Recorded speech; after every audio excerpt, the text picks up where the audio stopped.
पाकिस्तान और अफगानिस्तान में बढ़ते विवाद पर भारत ने मौका देखते ही चौका मार दिया। भारत के बड़े दांव से पाकिस्तान चारों खाने चित हो गया। दक्षिण एशिया में शहबाज की कूटनीति धरी की धरी रह गई।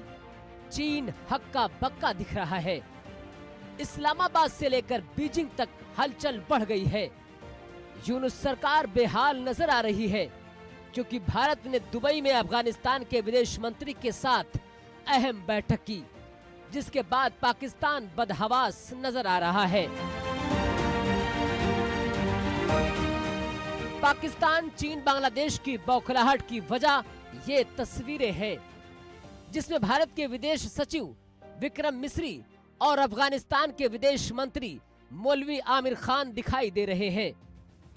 दरअसल दुबई में अफगान तालिबान और भारतीय अधिकारियों के बीच एक हाई लेवल मीटिंग हुई।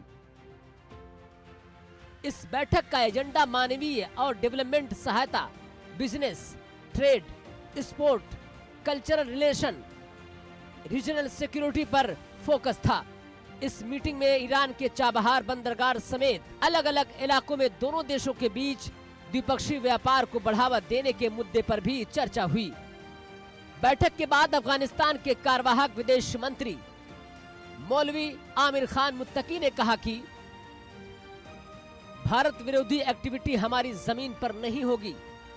अफगानिस्तान नहीं बनेगा भारत के लिए खतरा। संकट में मदद के लिए भारत का बेहद शुक्रगुजार हूं।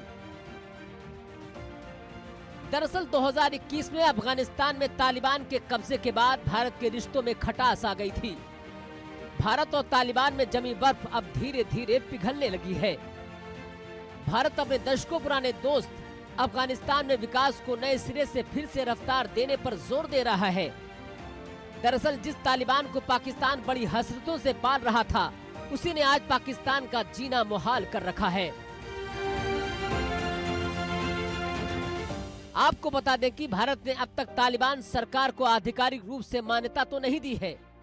सरकारी सूत्रों का कहना है कि भारत थोड़ा इंतजार करेगा। अगर तालिबान का रुख वाकई सकारात्मक रहा, तब सिलसिलेवार तरीके से तालिबान की सरकार को आधिकारिक मान्यता देने के अलावा फिर से दूतावास खोलने, नई दिल्ली स्थित बंद पड़े अफगान दूतावास में तालिबान सरकार के राजनयिक की नियुक्ति पर हामी भरेगा।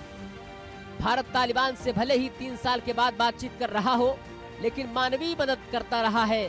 जैसे 50,000 मीट्रिक टन भारत ने गेहूं दिया, 300 टन दवाइयां दी, 27 टन भूकंप राहत सामग्री दी, 40,000 लीटर कीटनाशक दवाइयां दी, 100 मिलियन पोलियो खुराक दी, 1.2 टन स्टेशनरी किट दिए, नशा मुक्ति कार्यक्रम के लिए किट की 11,000 यूनिट भी दी, 500 यूनिट सर्दियों के कपड़े दिए, कोविड वैक्सीन की 1.5 मिलियन खुराक भी दी।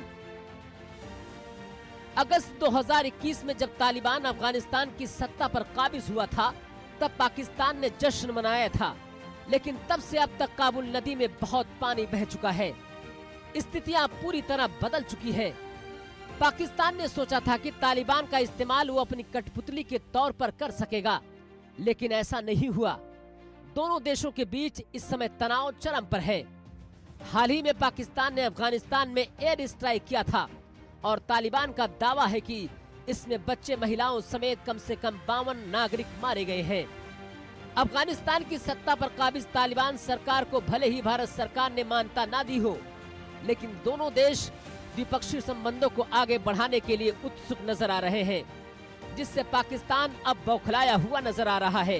Bureau report, India news.